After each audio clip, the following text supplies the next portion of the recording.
These crimes date back to the 1970s.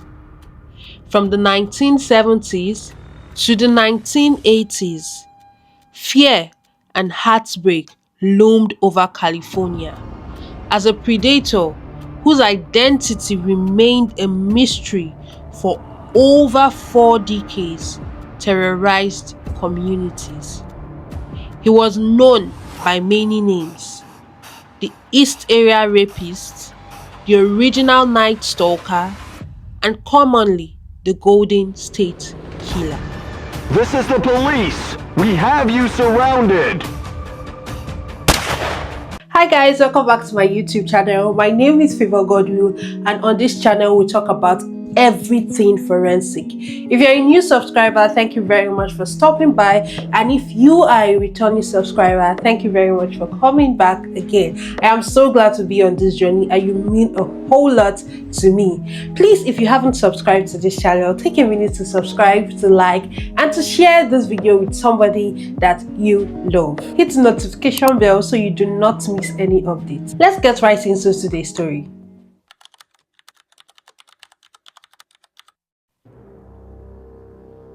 The notorious Golden State Killer was behind serial rapes and murders across California in the 1970s and 1980s, but decades passed before a suspect was identified.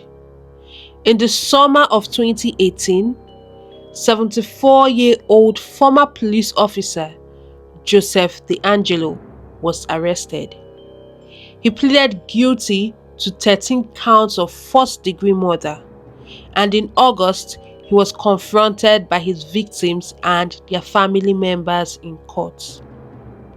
From 1973 to 1976, DeAngelo was a police officer in Exeter, California.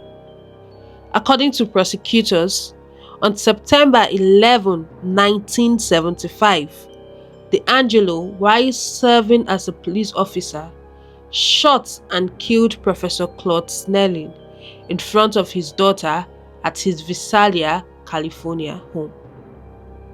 DeAngelo kicked the daughter 3 times in the face and then fled. Visalia is 10 miles away from Exeter. DeAngelo served as a police officer in Auburn, California, from 1976 to 1979. He was fired for allegedly stealing a hammer and a can of dog repellent. In the summer of 1976, burglaries and rapes terrorized the Eastern District of Sacramento County. The FBI said the Golden State Killer would break into his victim homes by prying open a window or door while they slept. Sometimes he would take jewelry, identification, cash and coins from the victim homes. In February 1978, the Golden State Killer shot and killed Brian and Katie McGraw, who were walking their dog in the Sacramento area. After Brian McGraw was shot, Katie ran away and yelled for help, but DeAngelo caught up with her and shot her in the head. The burglaries continued in the East Bay area of Northern California and then escalated into rapes and murders along the California coast. The Golden State Killer would often attack couples, tie up both victims, rape the female, and then murder them.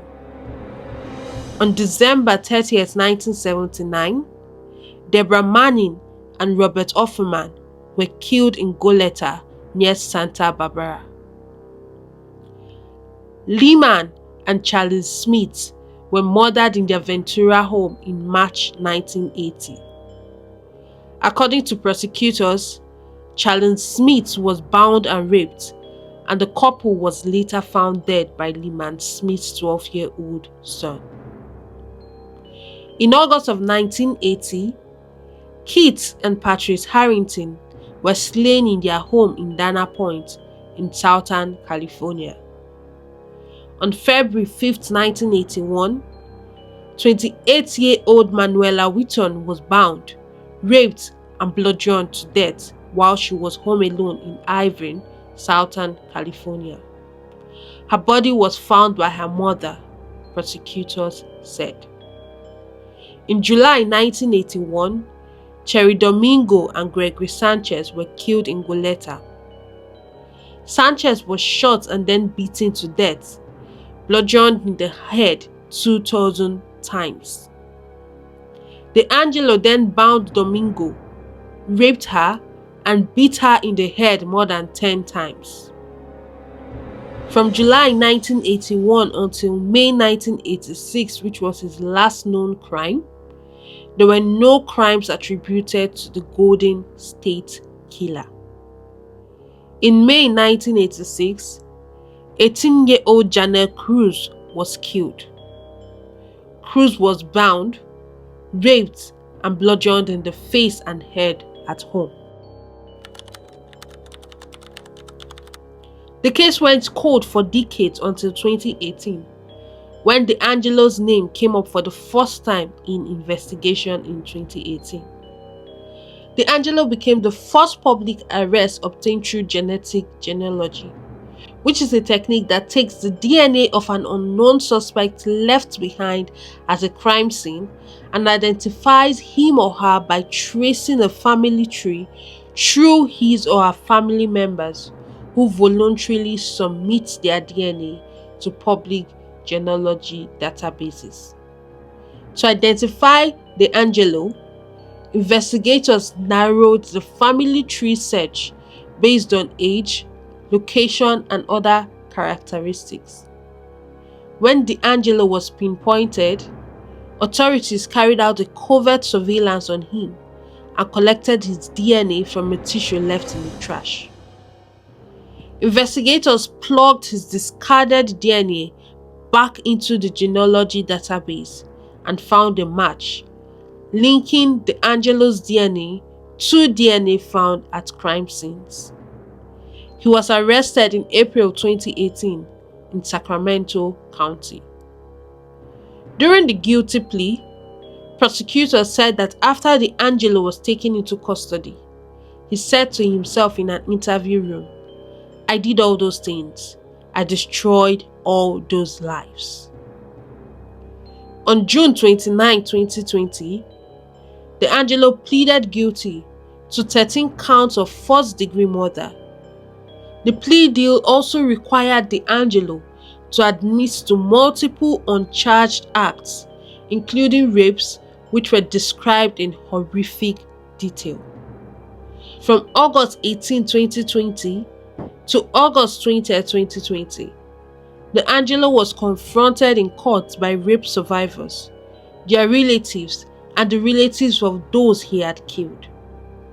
Survivor after survivor, they told their stories of fear, grief, and resilience. DeAngelo sat in a wheelchair and was covered by a white face mask as victims and family members gave statements. After the statement, he rose out of the wheelchair and spoke free of the face covering, saying, "I've listened to all your statements, each one of them, and I'm truly sorry to everyone I have hurt. Thank you, Your Honor." The death penalty was taken off the table, and he was then given a life sentence without parole on August 21, 2020. Since DeAngelo's arrest, over 150 suspects have been identified through genetic genealogy. Let me know what you learned from this story in the comment section. Don't forget to like, to share, and to subscribe. Hit the notification bell so you don't have to miss any update. Bye and see you next time.